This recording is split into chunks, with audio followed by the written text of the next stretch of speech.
Good afternoon mga kabahay. Pasalupa, mata sa langit. So, alis muna ako ng Paranaque kasi paubos lang ating paupahan. Wala tayong Makati. Please meron tayong mga direct contact doon. Hanapan natin ng kliyente. Susunod ng condo rentals.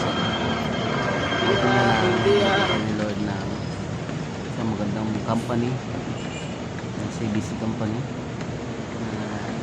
good for rentals and may for sale din naman. Pero focus ako sa rentals kasi mabilis doon, mabilis ang release ng commission isa for sale na matagal, bagal, hindi ko siguro makakabenta. Ito tayo, lalakad na po Buendia na po ito. Bababa na tayo puntang Makati Avenue, Salamanca Road. Salamanca Road yung papuntang building na Antel. Yan sa mga kilalang kondo sa Makati. Pupunta natin yan. Actually may client ako dyan, meet up 3:30 or 4. Broker client, mayroon siyang kasamang client and hoping na magkita kami. Only God knows ano mangyari mamaya.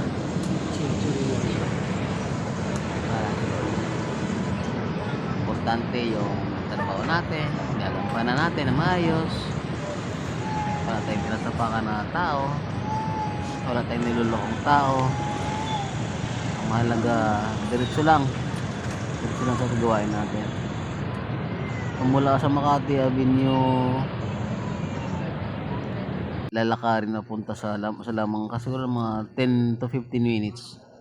Ito nga, dito na ako sa sa building, sa kata ng elevator papunta sa 37th floor. 37th floor pupunta natin. Ito yung pinaka penthouse niya. Mabilis din yung mabilis din yung elevator. Ito yan. Ang ingay ng baby sa likod ko. Ito. Ito natin yung yung ito. So ayan, nadaan namin ng pool. So pag diyan ka nakatira o nakaupa, walang bayad yan. Para sa inyo yan. Anytime. Wag lang maingay para walang mga problema. Ginagay ako ni ate. Stop ng CBC. Ito yung pinaka-penthouse na pupuntahan.